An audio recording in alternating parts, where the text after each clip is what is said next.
Good morning, everyone. I'm out of the bathroom today. We're in the kitchen because we're talking food. I love this time of year. I know we're on the downward side of summer, which is kind of a bummer, but it's that time of year when so many things all around us are just coming into their full ripeness and ready for harvest. If you're somebody who likes to forage, keep your eye out for those wild plums that are going to be coming ready pretty soon, which we'll be talking about when they are, and the wild grapes. But there was something that we harvested recently that I want to share with all of you and talk about this morning, because if you're somebody who likes to add new things to your yard or garden to grow each year, this is a wonderful addition because it's super good for you. It also loves to grow in this area, so it's easy to grow, easy to manage, and even if you're not interested in growing it, but to keep your eye out for it when you're at the farmers markets or the health food stores, because it is so good for you. And what I'm talking about is the Aronia berries.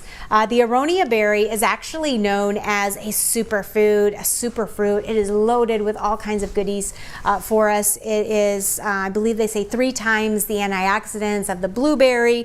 It looks very similar to a blueberry, except they're much darker in color. And unlike the blueberry, they're a berry that you don't want to eat straight off of the bush.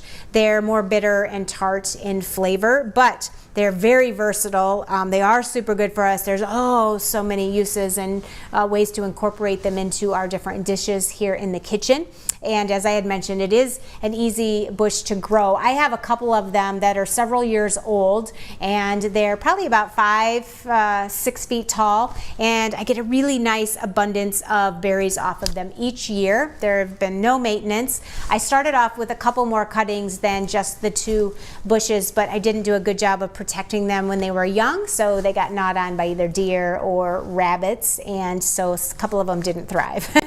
But the ones that did, they've done a beautiful job all these years, good producers, and as I had mentioned, the berry is so good for us, versatile, not off the bush. You know, it's a little disappointing in that area, but it does not disappoint when you bring it inside. It's easy to harvest. It grows in these nice little clusters, and bring it in. It's a little hardier of a berry too than the blueberry, not quite as tender skinned and not quite as juicy, but bring them in and rinse them off, and they're easy to they'll store beautifully in the freezer for a very long time. So just put them in some bags or some containers, and then you can grab handfuls out and throw them into your smoothies if you're a smoothie drinker.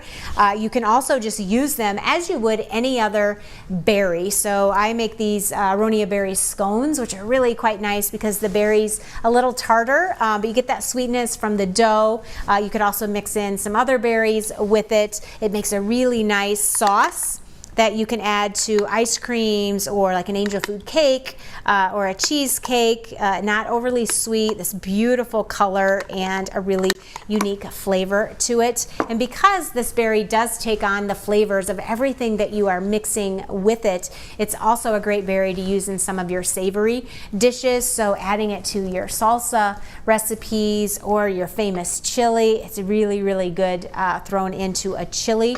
Lots of uses for it. Experiment with different things. If you go to purchase the Aronia berries, if you want to buy them fresh or frozen, I believe they're going to be around $20 a pound. You can also purchase them in dried form or powdered form, but of course fresh is always best, and especially when you can go right out your own back door and pick them off of your bush. It's definitely a really great investment, not only budget-wise and having to buy them, but also a great investment in your overall health. So, and who doesn't want to have more superfoods growing in their yard? So I dropped you off some little treats to try and get a taste of the Aronia berry for yourself there in the studio. So you can let me know what you think. For those of you out there who are interested in possibly growing them yourself, the Midwest Aronia Association is a wonderful resource. They can connect you to growers. It's not a readily available plant at nurseries and greenhouses yet, but you can usually connect with a grower and get some cuttings to get started. They're also a great resource for just more knowledge and benefits of the Aronia berries, as well as lots of recipes. So check them out as well. And Aronia berries might be the next new thing that you have growing in your own yard or garden.